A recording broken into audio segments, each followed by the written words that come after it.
Prezados irmãos, a paz do Senhor.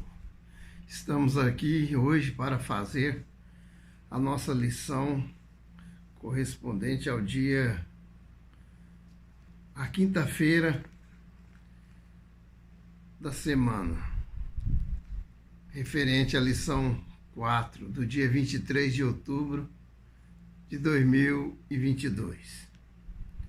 O versículo desta lição de quinta-feira está em Apocalipse, no capítulo 1 e o verso 20, que diz: o mistério das 7 estrelas que vistes na minha destra e dos 7 castiçais de ouro. As 7 estrelas são os anjos das 7 igrejas, e os 7 castiçais que viste são as 7 igrejas. Aqui Jesus mesmo estava interpretando esta palavra quando ele então se manifestou a João,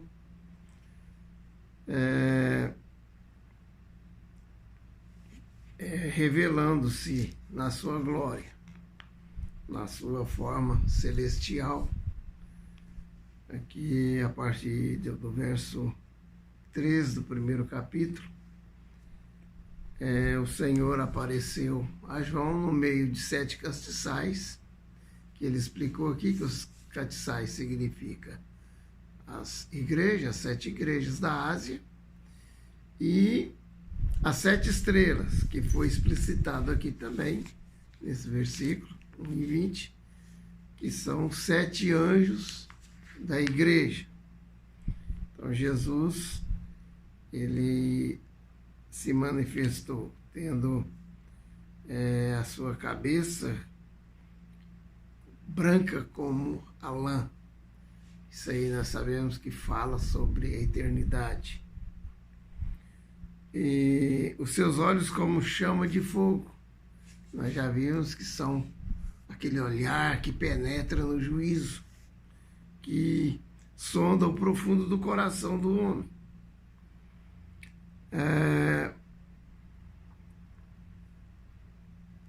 E os seus pés semelhante ao latão reluzente, como se tivesse sido refinado numa fornalha, e a sua voz como a voz de muitas águas.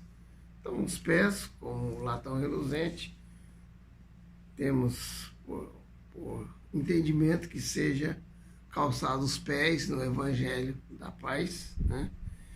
E a sua voz como o som de muitas águas. Muitas águas na Bíblia fala de multidões de pessoas. Então, dessa forma, ele tem na destra, a sua destra, então, né, as 7 estrelas, e tem ainda na sua boca uma espada aguda de 2 fios, e o seu rosto era como o sol quando na sua força resplandece. Então ele tem a espada na sua boca, é a palavra de Deus, né? Espada alguma de 2 gumes, espada aguda de 2 gumes, e o seu rosto que brilha como o sol na força do dia, ou seja, o meio-dia. Então é a sua glória que manifesta, e o homem na sua condição natural, ele não pode contemplar, ele não tem como ver, porque ninguém suporta ver a luz do sol. Mas então, irmãos, o importante aqui para nós o versículo nos diz as 7 estrelas, que fala dos 7 anjos da igreja. Nós temos 2 escolas aqui, ou 2 opiniões, sugestões sobre os 7 anjos. Tem alguns que dizem que esses 7 anjos são anjos realmente ministradores, né? Conforme está escrito em Hebreus 1:14.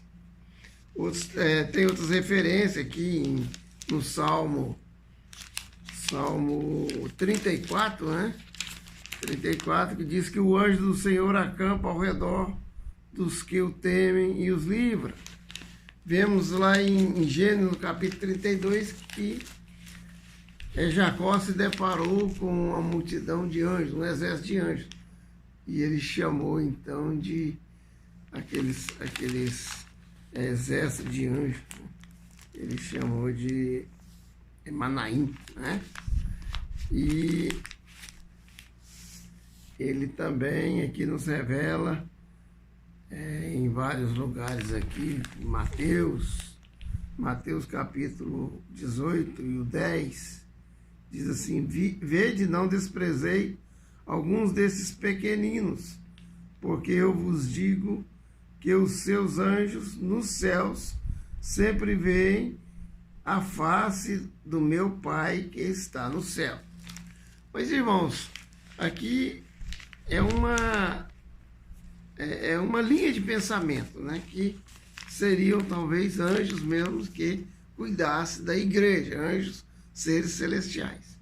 Mas nós entendemos que esses anjos são realmente, os 7 anjos são os pastores da igreja. Porque aqui nós vemos, desde quando já começa, aqui no capítulo 2, quando está escrevendo para a igreja de Éfeso, já começa. Escreve ao anjo da igreja que está em Éfeso. A outra carta aqui para outra igreja, a igreja de Esmirna. E ao anjo da igreja que está em Ermina. E assim vai, para cada igreja, a carta é direcionada ao anjo que está na igreja, né? Então é mais salutar nós acreditarmos que, como o Apocalipse é uma linguagem simbólica, que o anjo que está na igreja é verdadeiramente o pastor da igreja, né? Então tem essas duas linhas de pensamento, de interpretação, que nós cremos, né? Eu particularmente acredito que o anjo seja realmente o pastor da igreja. E a carta que o Senhor Jesus estava direcionando ao anjo da igreja através de João era justamente para o pastor, né? Porque como que se os anjos estivessem já à destra, lá os anjos celestiais à destra de Jesus, seria até incompreensível que o Senhor ia mandar João escrever a carta, né? Ou direcionar uma carta através de João para os próprios anjos celestiais. Então seria mais difícil da gente até aceitar essa hipótese. Mas nós cremos então que os anjos aqui que estão à destra do Senhor Jesus, né, é realmente a consideração que o Senhor tem e o valor que tem o pastor da igreja e o cuidado que o Senhor tem para com eles. Embora todos esses anjos aqui, ou todos esses pastores tivessem algum ponto de reprovação do Senhor, que o Senhor estava escrevendo também para além de instruir, para corrigir, né, esses pastores das igrejas, e para também apontar alguma coisa, algum ponto frágil, deficiente na igreja, que precisava ser consertado. Mas o Senhor considerou cada um, né, com o máximo denodo, a máxima consideração para com cada um deles. Embora de todos eles tivesse os problemas, né, doutrinários, somente aqui o anjo da igreja que está em Filadélfia, né, que foi o mais bem aprovado. Então que os irmãos possam estudar mais e pesquisar mais sobre esse ponto desses anjos aí. Eu creio também que o pastor Jean, ele também sabe, né, e tem apontado que o anjo que está na igreja, a quem foi direcionado as cartas de Cristo, é realmente o pastor da igreja, o responsável pelas almas, né, a quem o Senhor vai prestar contas. Deus abençoe os irmãos e que seja uma escola abençoada aí. A nossa quarta lição, Cristo apresenta-se à igreja de Tiatira e de Sardes. Deus abençoe cada um, fica na paz do Senhor.